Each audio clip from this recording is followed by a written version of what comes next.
Әссәләму алейкум достар. Бүгін біз сіздерге Аллах тағала оған әрбір нәрседен несібе берген ерекше ақылды патша ел жайлы баяндайтын боламыз. Алдымен достар, подписаться, қоңырау все батырмасын басып қоюды ұмытпаңыздар. Біздің әрбір шығарылымды жіберіп алмай көре алатын боласыз. Билқис. Бұл әйел жайлы әңгімеміз шым-шытырық хикаялар мен таңғажайып кереметтерге толы Сүлеймен пайғамбардың алейхиссалам қиссасымен тығыз байланысты. Бұл қисса Нәмл сүресінде баяндалады. Сүлеймен алейхиссалам әрі зор байлық несібеленген патша, әрі қуатты билікке ие пайғамбар болды. Оған Аллах тағала жындарды әр істі тек оның әмірімен орындайтын етіп бойсұндырып берген. Сонымен қатар Сүлеймен алейхиссаламнан басқа ешбір пайғамбарға берілмеген ғажайып бір мұғжиза, ол бүкіл хайуандар мен құстардың тілін түсінетін еді. Күндердің күнінде Сүлеймен адамдардан ғана емес, жын-перілер мен аң-құстардан құралған бүкіл әскерінің жиналуына бұйрық береді.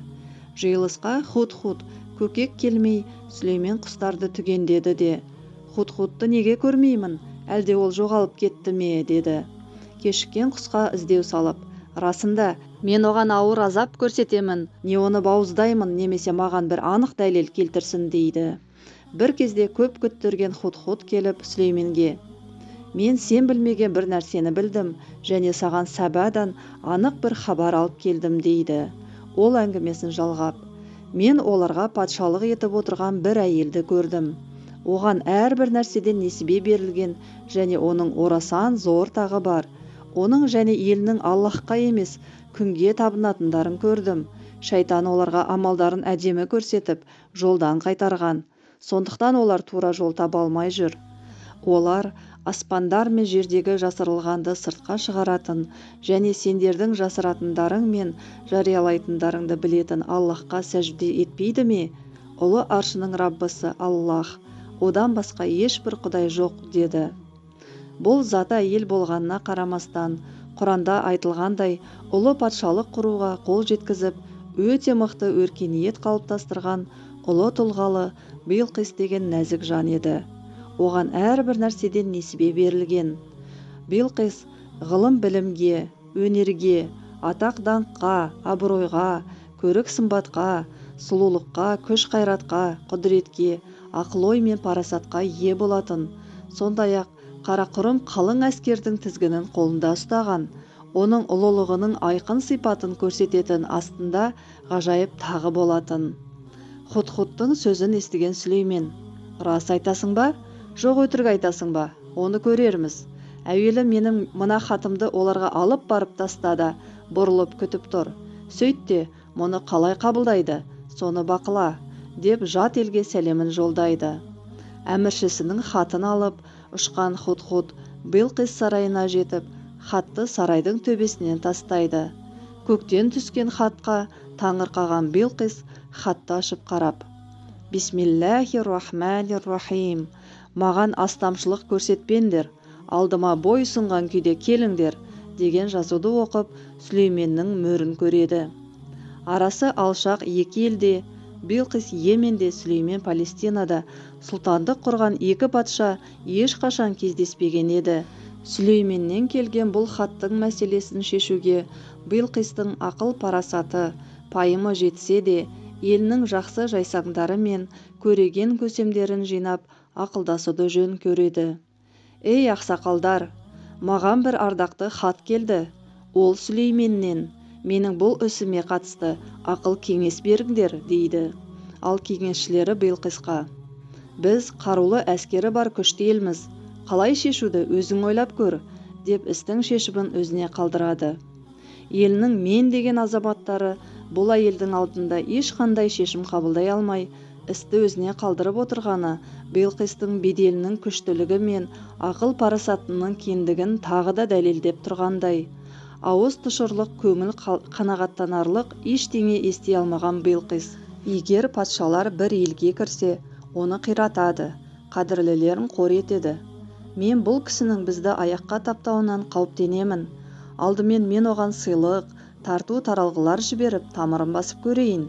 Елшілер қандай хабар алып келер екен, Оны да байқайық, егер күш қуаты мықты, әскері көп патша болса, қарсы келмейміз. Егер әлсіз болса, қарсы шығып соғысамыз. Ал егер ақыл парасатты, әділетті патша болса, бір ымыраға келерміз, деп ой түйеді. Мұнда Билқистың патшалық билік саясатындағы айла тәсілді қолдану шеберлігі көрінеді.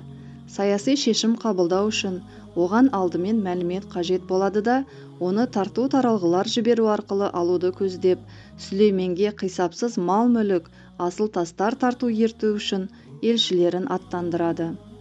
Ол елге патшайым сыйлаған тартуларды жеткізген елшілер жер жаһанда теңдесі жоқ, ұлы патшалықтың иесі, ешкім бағындыра алмайтын нәрселерді бағындырған, ешкім құра алмаған өркениеттің төрінде отырған патшаны көреді.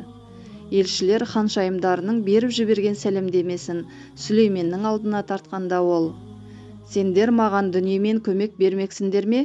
Аллахтың маған бергені сендердің ұсынғандарыңнан жақсы. Негізінде сендер сыйлықтарыңа мәз болып жүрсіңдер. Оларға қайтып бер. Мен оларға өздері төтеп бере алмайтын әскермен барамын да, оларды ол жерден кішірейіп қорланған күйлерде қуып шығарамын», деп қайтарады.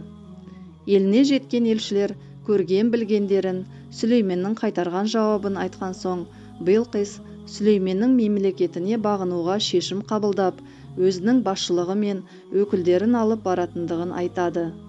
Олардың келе жатқанын естіген Сүлеймен қол астындағы үлкен жындарын жинап: «Ей жамағат, олар маған бойсұнып келуден бұрын, оның тағын маған қайсыларың алып келе аласыңдар?» деді. Жындардан бір мықты: «Мен саған оны орныңнан тұрғаныңа дейін әкелемін. Менің бұған күшім жетеді, әрі сенуге болатын жанмын», дейді. Өзінде кітаптан білім болған біреу: «Мен саған оны көзің жететін шекке қарап, жанарың өзіңе қайтқанша әкелемін», деді. Сүлеймен оның тақтың алдында тұрғанын көргенде: «Бұл Раббымның мен шүкірлік етемін бе, әлде оны мойындамаймын ба, осыны сынау үшін берген кеңшілігі. Кім игіліктерге алғыс білдірсе, өзі үшін алғыс білдіреді, ал кім оны мойындамаса, ақиқатында Раббым бай, яғни ешкімге мұқтаж емес, өте жомарт», деп шүкіршілік білдіреді. Бұл тақ әкелінген соң, Сүлеймен оны өзгертуге әмір беріп, қызметкерлері оны жеңіл-желпі өзгеріске енгізеді. Көп кешікпей патша сарайына Билқиста келіп түседі.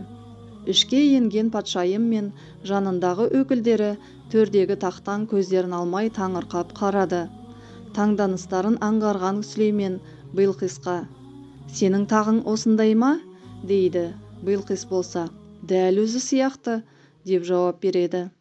Сүлеймен келген қонақтарға өзіне Аллах тағаланың тарту еткен күш құдіретін көрсеткісі келіп, оларды түгелдей мөлдір шыныдан құрылған, тіпті еденінің астынан су ағызылып қойылған бір сарайға кіргізеді. Бұл сарайдың шеберлікпен жасалғаны сондай, су шынының үстінен ағып жатыр екен деп ойлаған Билқис кіре бере көйлегінің етегін түреді.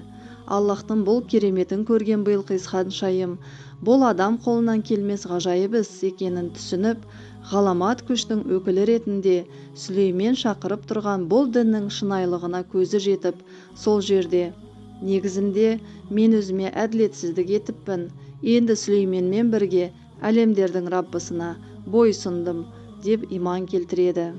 Бір риуаяттарда Билқистың Сүлейменге тұрмысқа шыққаны жайлы айтылады. Мінеки, сіздер мен біз билікті Аллахтың нығметі деп ұғынған әйел тұлғасының көрінісіне куә болдық. Осылайша Билқис патша Сүлейменнен қорыққаннан емес, Аллах тағаланы мойындағаннан мұсылман болып тәубеге келді. Достар, видеоларымыз көңілдеріңізден шығып жатса, кезекті видеоларымызды өткізіп алмай көру үшін арнаға жазылып, лайк басып, комментарий жазып, қоңырау шапсе батырмасын басып қоюды ұмытпаңыз. Ассаламу алейкум ва рахматуллахи ва баракатух.